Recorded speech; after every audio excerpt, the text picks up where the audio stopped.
75 tahun Indonesia merdeka, tapi belum tentu Indonesia terbebas dari segala permasalahannya. Ada COVID-19, terorisme, radikalisme, dan juga narkoba. Titik balik kembalinya Napiter ke pangkuan NKRI. Bersama saya Gina Wardani, inilah Bincang Velox. Telah hadir bersama saya Bapak Paimin, yaitu ex-Napiter dari Solo Raya. Apa kabar Bapak? Alhamdulillah sehat. Alhamdulillah baik. Sekarang Ya, merasa lebih baik. Amin. Santai aja ya Pak ya. Dan di sampingnya sudah ada Bapak Wawan Purwanto selaku Deputi Bidang Komunikasi dan Informasi Badan Intelijen Negara. Sugeng rawuh Bapak. Sama-sama. Terima kasih atas kehadirannya dan kesediaannya.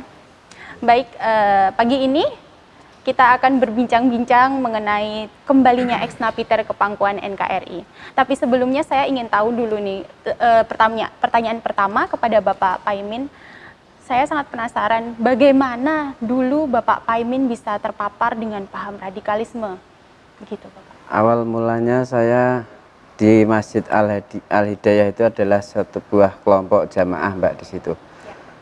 Saking kenal akrabnya, saya dan teman-teman itu hingga akhirnya saya diajak kemanapun berangkat tanpa memikirkan ke belakangnya. Hingga akhirnya saya diajak ke Cipinang untuk membesuk mantan tahanan Napiter yang bernama Fajar Taslim. Nah, dari segitulah saya baru mulai mengenal masalah teroris atau radikalisme di situ. Berarti di situ ada yang mengajak ya Pak? Ya. Tapi pada saat itu apa yang Bapak rasakan? Ya, pertama besuk masih biasa aja, saya masih biasa aja. Sampai berapa kali besuk saya udah mulai ada kajian di situ masalah jihad. Terus berapa kali besuk lagi, disitulah kesulitan saya mengantarkan makanan atau bentuk sabun dan lain sebagainya dipersulit. Itulah saya mulai rasa dendam dan saya mulai radikal di saat di situ. Berarti ada emosional di situ kan. Baik, kepada Pak Wawan Purwanto, di sini kan berarti mereka menggunakan teknik dan membawa psikologis juga Pak. Bagaimana menurut sudut pandang Bapak ini fenomena yang seperti ini? Ya memang berbagai cara dimainkan ya.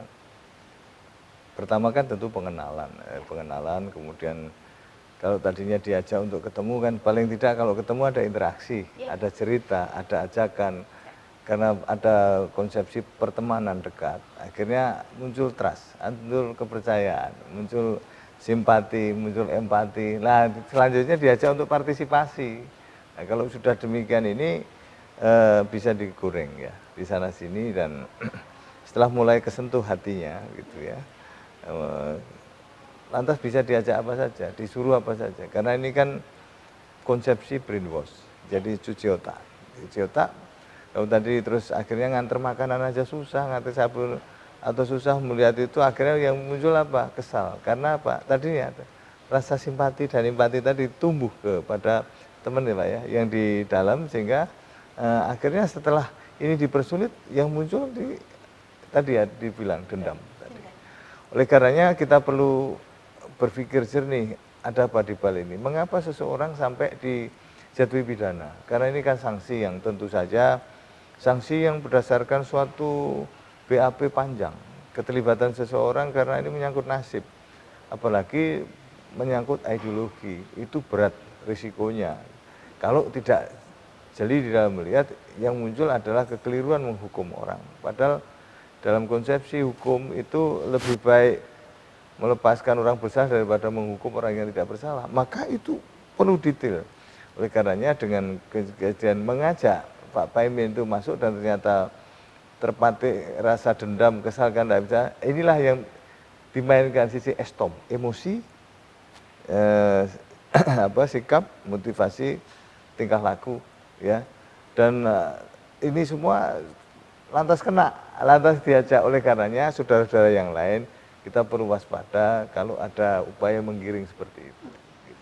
Berarti Pak Paimin ini berarti Anda tidak sadar waktu itu ya Pak, sudah turut masuk ke dalam ranah radikalisme, terus masuk ke dalam kelompok mereka itu berarti pada waktu itu tidak sadar ya Pak? Enggak, saya belum memikirkan hasil ke depannya akan buruk seperti ini. Yang saya pikir kan itu teman saya udah terlanjur akrab lah. Sejelek apapun teman saya itu adalah yang harus saya bela, seperti itu dulu. Ya, baik. Kemudian setelah proses itu, proses pendekatan, kemudian partisipasi yang Bapak tidak terasa itu, kemudian ada di situ ada mulai diajarkan apa gitu sehingga Bapak memiliki spesialisasi apa gitu. Saya dulu pernah diajarkan bikin pen gaun, yaitu senjata jenis pulpen. Terus diajarkan bikin racun, tapi lebih fokusnya itu ke racun itu. Racun itu jenis cyanida sama jarak untuk penawar aroma baunya. Daun Ya jarak, itu. Pak. Nah dulu emang baru wacana untuk ditaruh di kantin-kantin Polsek atau Polda Metro. Nah ya sampai saat itu belum sampai ini, ya udah ditangkap duluan. Itu wacana yang udah. Berarti sudah berapa lama waktu itu? Saya bikin racun itu sampai 3 atau 4 bulan baru jadi, Pak. Baru jadi. Ya. Berarti prosesnya lama juga ya? Lumayan lama. Dengan hal seperti ini Pak, berarti kan artinya pemerintah mengetahui kan setelah ada penangkapan dan cerita seperti itu, oh terorisme itu begini, mereka direkrut begini. Kemudian langkah pemerintah untuk mengantisipasi hal tersebut dimulai dari perekrutan ini bagaimana Pak, yang sudah terlaksana? Ya, selama ini kita lakukan sterilisasi karena masalah racun kan tidak tampak ya. Bahkan baunya pun juga tidak terbau kalau tadi dikasih jarak ya, tak ada jarak. Tadi kan tujuannya supaya tidak ada bau. Kemudian juga dari warna dan sebagainya kan mulai dibikin netralisir untuk menyerupai kondisi alam, air putih. Nah ini maka karena itu terus disusupkan ke makanan, nah sambal dan sebagainya kan, ini adalah pola di mana mereka masuk, kalau sudah masuk ke tubuh kan memang sulit kecuali dimuntahkan atau dikuras dari sisi seperti itu. Tapi kalau ada keterlambatan ketika seseorang didiagnosa seperti itu, memang berisiko. Ada juga yang tidak tampak, artinya lama sekali ini bereaksi di dalam tubuh sehingga sekian bulan gitu baru meninggal. Ini yang terjadi, dan konsepsi racun sebetulnya bukan masalah baru, termasuk juga gas, ya, menggunakan gas sarin seperti di Jepang, kemudian juga gas klorin seperti yang diupayakan di ITC Depok. Nah, itu ciri-ciri seperti itu ya, yang ini biasa dipakai ISIS untuk gas klorin. Nah, tapi kalau melihat dari cerita Pak Paimin tadi, pola yang hendak dimasukkan dengan cara racun kan dengan cara menyusup di kantin, dan rata-rata kantin ini kan banyak yang makan siang, makan pagi, bahkan juga makan malam, dan itu korbannya bisa acak. Siapa yang makan di situ, maka pada waktu itu langsung disterilisasi. Siapa-siapa yang masuk ke area kantin itu harus diketahui identitinya. Tapi alhamdulillah waktu itu keburu terdeteksi, ya, sehingga akhirnya kepolisian di wilayah DKI Jakarta bisa terselamatkan. Gitu. Bapak Paimin, artinya jika Bapak melakukan aksi seperti itu, seperti sudah yang dijelaskan Pak Wawan juga, artinya kan tidak tepat sasaran dan malah merugikan orang lain. Itu yang Bapak rasakan apa pada saat itu? Itu kan artinya Bapak melakukan tindakan yang jahat. Saya hanya bisa bersyukur, alhamdulillah tidak terjadi. Kalau andai kata itu terjadi, itu bukan hanya kantin yang dulu wacana saya. Wacana saya itu mencuntikkan aqua di dalam racun itu saya suntikkan aqua. Lalu akan saya kirim ke Polda Metro Jaya untuk 17-an. Untung aja tidak jadi. Kalau andai kata jadi, berapa ratus atau berapa ribu orang yang mati, bahkan anak pelajar pun di situ upacara. Mungkin ya itu alhamdulillah saya sampai bersyukur nggak sampai segitu, nggak sampai jadi baru wacana.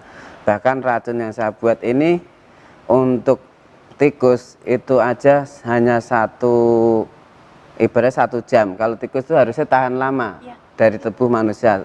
Tikus itu 1 jam nggak ada udah. Kalau apalagi manusia itu paling hitungan detik yang saya buat. Bahaya sekali berarti. Gitu. Baik, Pak Wawan, berarti artinya di sini ini kan belum terjadi yang sudah digambarkan Pak Paimin. Artinya pemerintah sangat sigap sekali dan aparat juga sangat sigap sekali menangani hal tersebut. Artinya upaya-upaya juga dilakukannya berjalan dengan efektif begitu Bapak. Untuk selanjutnya ada langkah-langkah apa lagi tidak untuk bagaimana caranya agar bisa mengurangi, meminimalisir terjadinya hal-hal yang seperti dilakukan Pak Paimin ini? Memang terus dilakukan deteksi dini dan cegah dini, dan upaya itu dengan menyisir area supaya steril, termasuk siapa yang keluar masuk.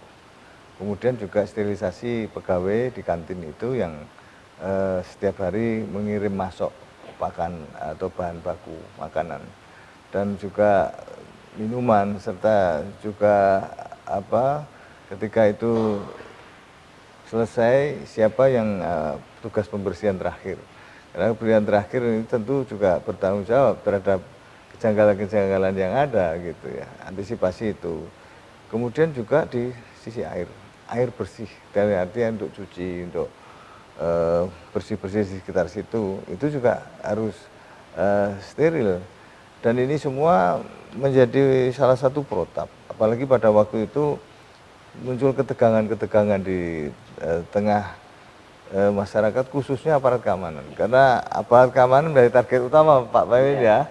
Nah itu sehingga kita pun masang alat-alat deteksi, baik itu detektor logam maupun juga kamera handheld kamera juga dipasang di mana-mana. Siapa-siapa yang mencurigakan di situ akan tampak. Kemudian juga detektor logam jarak jauh, ya ada muncul silang begini. Kalau di silang misalnya dari jarak jauh muncul silang di pinggang, diperkirakan di pinggang ada barang logam, entah itu senjata apa saja, yang seperti ini itu muncul, bisa terdetek. Ini yang terus diupayakan, apalagi polisi kan terlalu berseragam, kecuali intelijennya. Kalau berseragam kan bisa dipetik di mana saja, termasuk di jalanan, ya. Makanya banyak lantas juga ya, lalu lintas yang terkena. Nah, ini semua lantas juga dilakukan upaya cegah dini dengan cara menurunkan tim pelindung dari penjaga lantas itu. Bagaimanapun juga lalu lintas harus tetap tertib, meskipun ada ancaman, lah gimana terus nggak diatur lalu lintasnya, kan nggak bisa. Meskipun ada ancaman, gimana sehari-hari kan petugas kepolisian tetap harus makan di kantin itu. Nah, salah satu upayanya ya tadi mencoba sterilisasi menggunakan pelatan deteksi dini, cegah dini, dan alat-alat yang dipasang termasuk handheld tersembunyi, kamera. Sampai sekarang berarti itu sudah bagus sekali ya Bapak. Untuk Bapak Paimin ini kita kembali ke topik utama, yaitu kembalinya ex Napiter ke pangkuan NKRI. Bagaimana yang dulu Bapak rasakan sehingga Bapak kembali lagi ingin, oh saya berada di jalan yang salah, saya harus seperti ini. Itu ada gejolak apa yang terjadi dalam diri Bapak? Ini dimulai dari LP saja ya? Iya. Dari LP itu saya sudah mulai mengingat keluarga saya yang mencari nafkah sendiri, anak-anak saya. Bahkan saya mengurus pembebasan bersyarat itu, ikhwan itu memusuhi saya. Tapi tekad hati yang ada di hati kecil saya itu tetap tekad kembali ke keluarga saya. Itu aja. Gitu. Baik Bapak, seperti Bapak Paimin ini kan sudah punya niat yang baik untuk kembali lagi ke masyarakat. Itu pemerintah ada upaya nggak sih mereka kembali ke masyarakat? Oh ini di masyarakat takut tidak diterima. Itu langkah-langkah apa yang dilakukan pemerintah supaya mereka dapat membaur kembali ke masyarakat dan tidak kembali ke jalan terorisme atau radikalisme? Saya selalu sampaikan kepada Pemda juga untuk peduli. Pada waktu itu saya ceramah di Lemhanas, di mana hadir para bupati wali kota maupun juga para anggota DPRD ya, se-Indonesia itu hadir. Saya sampaikan bahwa kami nitip para ex Napiter untuk dibina, diajak bekerja di lingkungan Pemda ataupun dilibatkan dalam program-program Pemda yang bisa menghasilkan kocek sehari-hari. Nah, itu saya titipkan waktu itu. Nah, memang ada yang jalan, tapi ada juga ketika terjadi pergantian kepemimpinan ada yang terhenti, ada seperti itu. Nah, ini yang kita selalu ingatkan kembali kepada Pemda-Pemda bahwa kita nitipkan masyarakat binaan, artinya yang juga keluarga kita dan juga keluarga besar dari Pemda itu sendiri yang harus turut serta mau ada kepedulian. Dan ini saya sampaikan kalau misalnya mereka dicuekin, masyarakat juga takut, akhirnya akan kembali lagi ke teman-teman di kelompoknya. Dan justru ini kontraproduktif dari hasil yang selama ini kita lakukan pembinaan DLP. Nah itulah maka terus ada program-program binaan dan keterlibatan kementerian lembaga terkait ya, itu masif ya. Ada BNPT, ada juga teman-teman dari kepolisian, dari TNI, kemudian dari Satpol PP, kemudian dari Kesbangpol maupun Kemensos yang ada dinas-dinas sosial, kemudian ada perikanan, kementerian ya, perikanan, kemudian juga tenaga kerja. Semuanya ini sebenarnya sinergi tokoh agama, tokoh masyarakat, ormas OKP dengan kepedulian bersama-sama. Ya kita akhirnya bisa menyatukan langkah karena memang mengatasi terorisme ini tidak bisa sendirian. Nah gitu Pak ya, kita perlu kerjasama termasuk RT RW dan lurah. Makanya kemarin ada Pak Lurah hadir di situ. Kemudian program binaan dengan melibatkan keluarga. Kan tidak semua napiter itu bisa berbisnis. Nah ini harus ada pendampingan, ya entah ibunya yang kemarin si Anggi itu ada ibunya, ada anak. Dengan cara begini maka dia tetap hidup. Bantuan-bantuan kalau bisa ada suatu usaha yang kontinu. Ya usaha yang menghasilkan, kayak usahanya penjenengan kan juga ada hasil Pak ya. 5.800.000 kali panen itu tinggal ningkatkan. Nanti juga kita programkan untuk pembinaan dari sisi marketing gitu atau usaha-usaha samping lainnya. Ini semua harus kontinu. Nah, kebersamaan tadi dengan seluruh komponen yang ada. Untuk Bapak Paimin. Sekarang aktivitas Bapak sehari-hari yang dilakukan apa? Boleh diceritakan secara singkat, Pak? Sehari-harian saya ya pertama di keluarga ya kalau sore itu jualan kopi, Indomie. Kalau pagi atau siangnya itu ya pertama untuk melihara sapi, keduanya kembali lagi ke kelompok PLS itu melihara lele bersama teman-teman. Dan alhamdulillah awal mula saya melihara lele itu hanya ditawarin dari pihak Polri TNI ya, ditawarkan program seperti itu. Tapi saya melihat lingkungan saya yang saat ini tidak punya lulusan seperti saya, nggak bisa kerja pabrik, akhirnya saya ajak dulu, begitu mau baru saya mulailah ditawarkan itu, tak ambil tawarannya dari pihak Polri dan TNI, akhirnya sampailah ke Undip hingga saat ini berdiri PLS itu. Alhamdulillah dengan berdiri PLS ini saya rakyat sendiri untuk rakyat bisa menolong warga sekitar lingkungan situ. Dan tentu juga dengan dukungan dari masyarakat, dukungan dari pemerintah juga ya Pak. Ya, terutama Pak dari pemerintah itu banyak sekali membantu saya sampai saat ini dari segi sapi, warung dan lain sebagainya. Pokoknya kalau untuk dihitung ya susah ngitungnya. Jadi sangat terasa ya Pak, ya, negara sangat peduli dan hadir di kehidupan Bapak. Saya. Untuk menyikapi hal seperti ini Pak Wawan, kalau BIN sendiri itu bagaimana langkah-langkahnya untuk pertama untuk terorisme dan radikalisme itu untuk pencegahan, lalu untuk seperti pembinaan ex-napiter seperti Pak Paimin ini, hal-hal apa yang nyata yang sudah dilakukan oleh BIN? Ya, BIN juga melakukan kerjasama baik di dalam maupun luar negeri ya, dengan sampai kepada lini terbawah termasuk RT RW. Jadi karena kita punya jalur ya di berbagai negara juga, karena sentralnya tidak bisa di sini saja, tapi Timur Tengah. Timur Tengah panas, gini ikut panas. Maka kami ketemu teman-teman di luar, kami juga bicara di berbagai media, televisi di berbagai negara di dunia, kemudian juga kami melakukan pertemuan dengan tokoh-tokoh dari berbagai negara, termasuk kami ketemu dengan Najih Ibrahim. Najih Ibrahim itu tokoh ex-JI Mesir.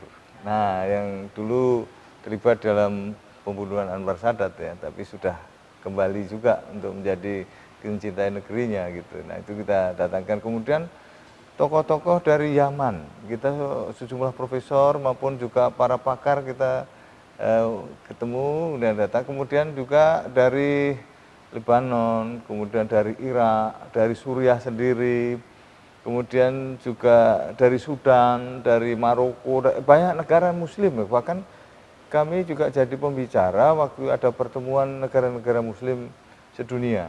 Kemudian jadi pembicara juga di pertemuan Sufi sedunia. Kemudian pertemuan perdamaian dunia yang di Korea juga itu, jadi tidak hanya negara Muslim saja, tapi juga negara-negara plural juga kita hadir.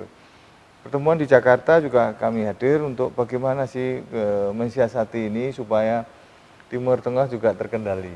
PBB kita ajak juga karena PBB dari sentrumnya, karena masalah teroris ini menjadi extraordinary crime. Dari sanalah kita mengajak, kita kenalkan juga, kita datangkan mereka untuk melihat di lapas-lapas. Kita jalan ke lapas, seluruh lapas di Indonesia yang ada napiternya, termasuk ke Nusa Kambangan. Dari sana akhirnya kita pertemukan, dan mereka ada yang sadar, ada juga yang melawan. Khususnya yang sudah kembali menjadi jalan lurus, dianggap itu murtad. Ada yang seperti itu, meskipun tadinya dipuja karena sebagian di antara mereka yang tahanan ini minta dikirimi buku-buku atau kitab-kitab yang ditulis oleh tokoh yang dipujanya itu kita belikan gitu. Tapi setelah tahu belakangan yang bersangkutan sudah kembali dari jalan mencintai tanah airnya, wah yang dimusuhi, ada yang diludahin, ada yang ngajak berantem di LP. Waktu itu di Malang, saya jadi moderatornya sampai saya pisah satu-satu ini. Karena udah mau pukul-pukulan begitu. Bahkan ada juga yang sudah digebukin. Nah ini akhirnya saya pisah, akhirnya setiap ketemu saya tidak mau ngajak itu, yang tamu-tamu itu, tapi saya ketemu pribadi begini. Nah, lebih soft rupanya, lebih soft, personal. Nah itu, bahkan beberapa diantaranya saya ambil untuk jadi anak asuh anak-anaknya. Kemudian juga kita ketemu di Nusa Kambangan, dia bilang, "Mas, nanti kalau saya sudah keluar, saya mau nyari Mas Wawan ya."